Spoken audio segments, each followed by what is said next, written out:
I'm sure he has increased security, and of course, that has been very tight in Moscow, and I think getting tighter over the years as there have been incidents, not just from the Ukrainians, but also from Islamic terrorists. So security will likely continue to be very tight. On the other hand, Russia has lots of generals. This is not in itself going to change the course of the war, and Putin has taken a very cold-blooded attitude towards losses. That is that they are going to continue, that losses can be replaced, and the significance here is trying to keep this contained and not the loss of this particular general. Hello and welcome to Frontline for Times Radio. I'm Louis Sykes. Today we're talking about the war in Ukraine with Mark Cancian, a retired colonel with more than 3 decades of service in the US Marine Corps. He's now a senior advisor in the Defense and Security Department of the think tank, the Center for Strategic and International Studies. Mark, thank you very much for joining us. Thanks for having me on the show. I wondered if we could just start with your reaction to the killing of the Russian general Igor Kirillov. Well, on the one hand, this is not a unique event. The Ukrainians have reached out and assassinated personnel in Ukraine before, in Russia before, and have targeted senior officers before, whether in the homeland or on the battlefront. So it's not a surprise. On the other hand, the United States is very uncomfortable with this. It's worried that assassination campaigns can get out of hand and that there will be assassination attempts, not just at the battlefield, but globally. And you say how quickly this can escalate. Certainly in Russia, their propaganda machine, if you like, has in a way gone into overdrive, trying to kind of frame the death as this unprovoked terrorist attack. Surely, considering it is Russia that invaded, this is to an extent an act of war, and as a consequence of both Russia's full-scale invasion of Ukraine and its use of illegal chemical weapons. Well, it is, and it should not be a surprise to the Russians that the Ukrainians are using every tool that's available to them. On the other hand, the notion of an assassination makes a lot of people uncomfortable. This is different than an attack on the front lines. And in part, this is a competition for global support and political support. And Russia's playing for that. And how worried do you think Putin will be that Ukraine will also have the capability to possibly assassinate him? Well, he clearly will have some concerns about it. I'm sure he has increased security, and of course, that has been very tight in Moscow, and I think getting tighter over the years as there have been incidents, not just from the Ukrainians, but also from Islamic terrorists. So security will likely continue to be very tight. On the other hand, Russia has lots of generals. This is not in itself going to change the course of the war, and Putin has taken a very cold-blooded attitude towards losses. That is that they are going to continue, that losses can be replaced, and the significance here is trying to keep this contained and not the loss of this particular general. What response do you think we're likely to see from Russia? I expect that Russia will have some sort of response. It's conceivable that they will attempt an assassination of their own.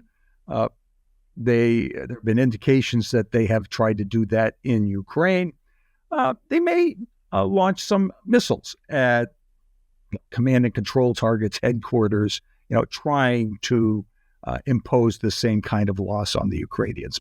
But it's likely they'll do something. The Russians have typically, when they've had some escalation or some attack from Ukraine, responded with some military action. And Kirillov's death is a reminder of Russia's use of chemical weapons in Ukraine. Do you think that should receive more attention than it currently does? And should the West do more, even if it's just something like providing gas masks or more protective equipment to help Ukraine deal with those attacks? I'm sure that the United States and other Western supporters have been giving gas masks. They've been providing a wide variety of support to the Ukrainians. Uh, uh, Individual equipment, for example, as well as the large things that we hear about, HIMARS and ATACMS and F-16s. The thing about chemical attacks is that they are not very effective against prepared troops. Troops have gas masks, for example. They're typically trained on how to use them. So they are able to sustain operations in the face of chemical attacks. I mean, there'll be some casualties, but typically not very many. The chief effect on troops is to slow down their level of operations. It's just very hard when you are in a gas mask and in a gas suit and gloves and the whole thing, just to continue to do your job. It's possible, but it's difficult. The great vulnerability is with civilians. So we've seen that in Syria, where the use of gas has been devastating to civilians, even though it didn't make a large military impact. I think that for this instance, or these instances in Russia, the West needs to do a lot of investigating and then be very clear about what happened and its revulsion. The reason I say that they have to investigate very clearly is that often these incidents are very difficult to prove. Some have been erroneous, whether intentionally or just by mistake. So they need accusations need to be very clearly backed up. This is a serious accusation. Is what we learn about Russia's tactics in Syria and more of how they might have engaged with that regime going to have an impact on the way we view its war in Ukraine? The investigations in Syria will give some insight into how the Russians have used chemical weapons. I think there's a pretty good sense of that now. In Ukraine, as I say, the problem is with civilians. For military forces, I'm sure there'll be an emphasis on additional chemical preparations. In addition to gas masks, there are wash down trucks that you can have to wash down equipment that's been contaminated. There are suits. There are a large variety of things, and I think we'll see more of that, plus some training. But the impact will be on civilians, not really on the military. And speaking of Syria, neither the Kremlin nor the new authority in Syria appear to be particularly sure or clear about what the future is for Russian troops and bases in that country. If Russia does lose control of those bases and that foothold, how significant of a blow will that be for Putin? I think that Russia is almost certain to lose control of those bases eventually. And the reason is that they use those bases to attack the insurgents. The insurgents are now in charge.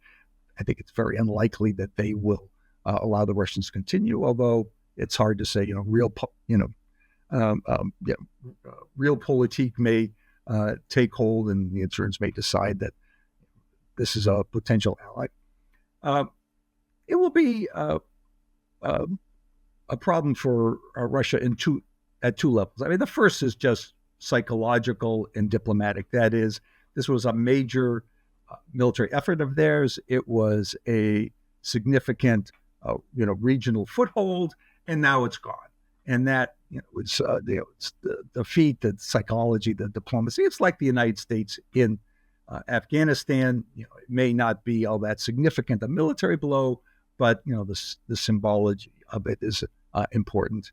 But there is also some real advantages to Russia for having air bases and naval bases in Syria. You have to keep in mind that to get to the Eastern Mediterranean, the Russians either have to go through the Dardanelles, the Bosphorus, which is controlled by Turkey, and there are some regulations, the Montreux Convention, about what can be done there, or they have to send a fleet from their northern fleet way up north, and then it has to sail all the way around to get to the Eastern Mediterranean. So, and then they have to do something, to supply them, to sustain them there, and having a anchorage in like Kiev, for example, very, very helpful. Having some bases in the area where they can refuel and stage aircraft, even going elsewhere, maybe into Africa, also very helpful.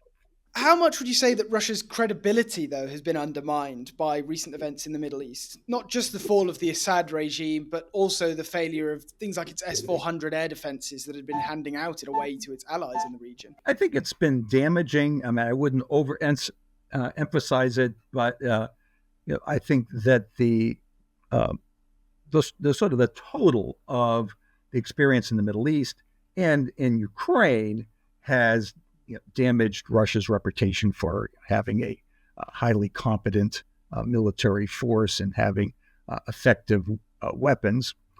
On the other hand, how the war in Ukraine comes out will be very important. In other words, if they win the war, in some definition of winning the war, then the disappointments in the Middle East will be less important. If it's a disappointing for Russia outcome to the war in Ukraine, then that will be what's happening in the Middle East will be another piece of evidence that Russia is really no longer a great power. And we are, of course, coming to the end of 2024. It's December as we're speaking. That brings us quite close to the 3-year mark since the beginning of Russia's invasion.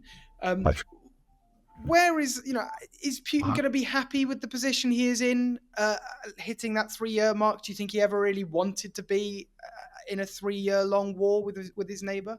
Well, no and yes. Classic think tank answer. I mean, the no is, he thought he was going to win this war in a week. So, to have the war extended for 3 years is absolutely not where he wanted to be. And at each step, I think he wanted to bring the war to a successful conclusion. On the other hand, at the 3-year mark, or where we are now, Russia has the upper hand. They they have the initiative. They are attacking in several places along the front, and the Ukrainians, although they moved into Kursk, there's salient there. Their enclave has been cut in half. So Russia and Putin, they think that the momentum is with them. So this isn't where they wanted to be, but when they look ahead, they are relatively optimistic, and you can hear that in Putin's statements as well as analysis of the war on the ground. And on the opposite side of that, of course, how is Ukraine going to be feeling? And perhaps more widely, the West and NATO. We've heard a lot of quite concerned announcements coming from the Secretary General Mark Rutte. Ukraine is clearly very nervous. Part of it is that, the counteroffensive of last year failed. They haven't come up with a really good additional alternative approach. The incursion into Kursk was relatively successful, but that is not a complete path to victory. And then they're looking ahead, potentially a war that's going to go on even longer, and they're going to have a new government in Washington, and that is a huge uncertainty.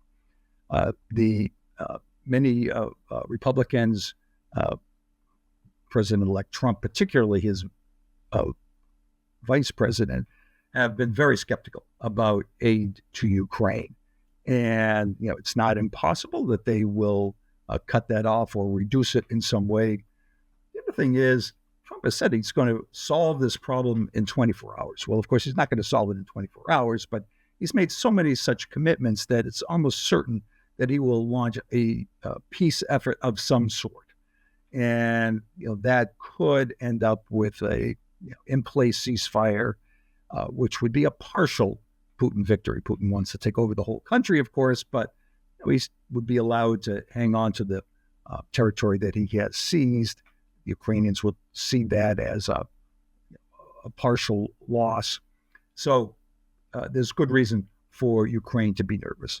As you say, the new administration coming in the US is keen to see some sort of peace deal come in Ukraine. But do you think either side here in Moscow or Kyiv is actually keen in a position where they want a peace deal? Up until now, a peace deal has not been possible because there was just no overlap between the positions of the two combatants. Ukraine wanted all of its territory back, plus reparations, plus war tribunals. And Russia wanted the whole country and certainly was not willing to give anything up. Trump has said that he would pressure both sides, that he would threaten Ukraine with withdrawal of support. He would threaten Russia with an increase in support.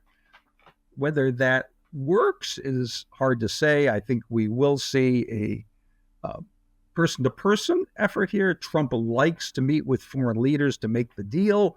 I think you will see him meeting with Zelensky and Putin, and we'll see whether that leads to something. And seemingly in anticipation of some sort of talks going on, Russia has really been increasing the amount of manpower and materiel it's pushing into Ukraine. Its losses are at an all-time high in terms of people, in terms of casualties.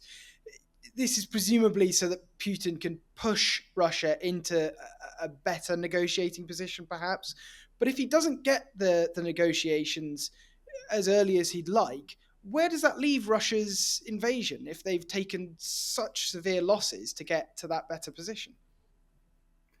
There's no question that Russia has taken tremendous losses, twice those of what Ukraine has taken. But they seem able to sustain those losses. They scramble to recruit manpower. They're providing all kinds of incentives to get people into the ranks. They're trying to avoid a second mobilization, that is, by involuntarily pulling people back into the service. But on the whole, I think Putin believes he can sustain this war, that he can provide enough personnel, he can keep the attacks going, and that eventually Ukraine will crack. Either that it will ask for peace, or perhaps even its armed forces will collapse, and the Russians will be able to make major advances, as they did in the early days of the war. And today, NATO's Mark Rutte and the UK's Foreign Secretary David Lammy are meeting with Zelensky. How important is it that this meeting is happening, ahead of the Trump presidency, along with a lot of movement in Europe? I think this is part of Zelensky's effort from the very beginning of the war to maintain his foreign support.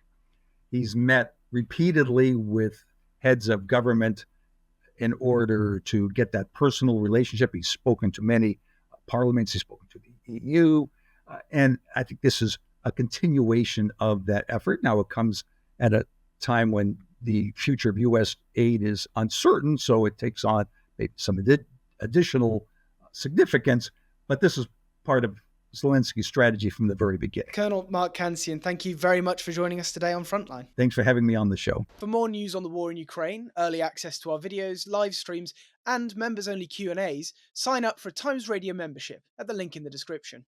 Goodbye.